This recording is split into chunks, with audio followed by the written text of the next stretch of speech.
Once again, I am here with another medical education series video, and today's topic of discussion is clinical teaching methods. Now, first, we should enumerate that where we usually perform clinical teaching. We teach in ward rounds, at bedside, in OPDs, in operation theaters, in CPCs, clinical pathological conferences, in journal clubs, in mortality morbidity meetings. So these are the places where we do clinical teaching. Now the next question comes that what we teach in hospitals, in wards. We teach core, basic and clinical knowledge, history and examination techniques, different procedural skills, professionalism, communication skills, teamwork, ethics, clinical reasoning. We try to develop clinical reasoning, clinical judgment, administration in wards, healthcare delivery system, and reflective practice. Now the third question is, what are the attributes of a good clinical teacher? A good clinical teacher has clearly defined learning outcomes that at the end of the teaching session, the students, the learners will be able to know these things, very clear specific goals. He has got a positive attitude, he has got very good communication skills, he serves as a role model that students should follow him. He is very helpful and available to the students all the time. He is very patient, caring in front of the students. He cares for the patients too much, so that the students should also evolve themselves and they can also develop patient caring. He is a problem solving. He also presents diseases in the form of problem solving, not as diseases itself separately. He provides positive feedback to the students on their clinical skills. He provides opportunities to students to practice their skills. He tailors the teaching according to the level of students. Like if I am an ophthalmologist, I will teach basic and the most important things to learn in a case of vein occlusion. But if I am teaching vein occlusion to the postgraduate residents, then I would like to tell them in detail that what are the causes of vein occlusion in young, in old, what is the pathophysiology, what are the available treatment options, the complications then can lead to, so in detail. But in undergraduate, I will just give them the core basic knowledge. So these are the all characteristics of a good clinical teacher. Now, what are the attributes of a bad clinical teacher? Because when there is a good teacher, there is also a bad teacher. Not all the teachers are good and not all the teachers are bad. That's how a community works. So a bad teacher is opportunistic. When he has got more time, he will teach. When he has got less time, he will not teach. So he prioritizes according to the time available. He is uninterested in clinical teaching. Like if the students they are not willing to learn, he will not persuade them to learn, that it's a very important time of your career. He lacks professionalism. He has a bad behavior with patients and students. Like in front of the students, he will shout on the patients. In front of the patients, he will humiliate the students. So he is intimidating and teaches by humiliation, which is not a good trait of a teacher. Not encouraging students for active learning.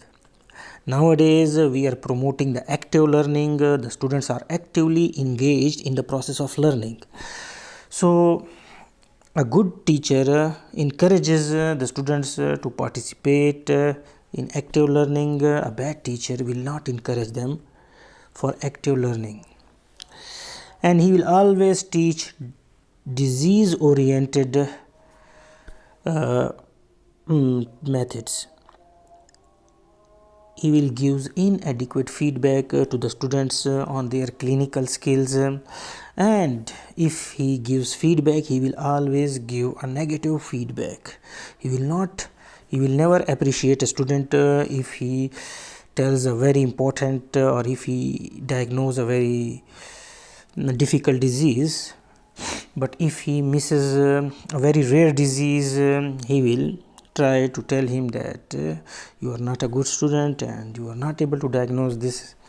So teaches, and he also teaches, whenever he teaches a lot more than the level of the student, like we have earlier mentioned, and make the easy topics looks difficult for the students with too much extra information giving. So these are the qualities of a bad clinical teacher. Now definitely you know that teachers, medical teachers, they have got so many responsibilities to do. They are not available for teaching all the time. They have to manage the patients, they have to perform procedures, they have to teach in the medical colleges, they have to solve the administrative issues. So they have a lot of things to do, so they have got a time constraint. So they have to prioritize patient care or teaching, because when they teach more, the patient will complain, and when they will give more time to the patients, the students will complain. So that's why clinical teaching methods are devised according to the available time. Then the teaching constraint, like a teacher will teach one topic very well, in which active learning will be performed, and appropriate questions will be formed, but sometimes a topic will come where there will be a teaching constraint, not a good questions will be available, so no active learning will be done. Then there is emotional constraint.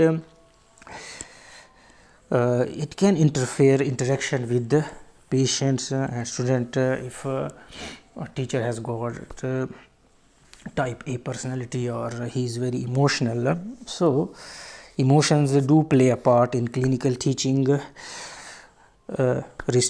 constraints. Now role modeling constraint, how always to demonstrate appropriate behavior. Sometimes your mood will be off, sometimes a patient who is very stubborn, you will make your mood off. So it's also a very difficult art by performing as a role model all the time. So that constraint also comes into play. So these are the constraints in clinical teaching: time constraint, teaching constraint, emotional constraint, and role modeling constraint. Now the main in exams, in a medical education exams, you are asked about the teaching methods of clinical teaching methods. So we have got the ambulatory teaching methods in outdoor OPDs, in wards, at bedside, 1 minute preceptor, snaps, ask, tell, ask, feedback model, and concept map. In OTs, in operation theaters, you will also apply 1 minute preceptor, snaps, and ask, tell, ask, feedback model. So in this video I'll just give you a brief idea that what is 1 minute preceptor. When you have a time constraint, this brief teaching tool assesses the student knowledge as well as give timely feedback. So it has got 5 micro skills. Number 1, get a commitment. Number 2, probe for supporting evidence. Number 3, reinforce what was done well. give guidance about his mistakes, errors, omissions, and teach a general principle. In the next video, we will discuss preceptor, 1 minute preceptor in detail. Snaps model, I will discuss snaps and preceptor in the next video in detail with example. So snaps is also, it has got 6 points. S for summarize briefly the history and findings of a patient you want to teach. Then N for narrow down the differentials, the top 2 or 3 differentials. Then A for analyze those differentials, that why this differential is most likely and these are least likely. Then probe the preceptor, that is there anything else that can be included in differentials or some important find point in examination you must do or investigate. Then plan management according to your diagnosis. And S, select case related issue for self-directed learning. There is always something deficient whenever you discuss a case that can be covered by self-directed learning. So that was first video of clinical teaching methods. Thank you very much.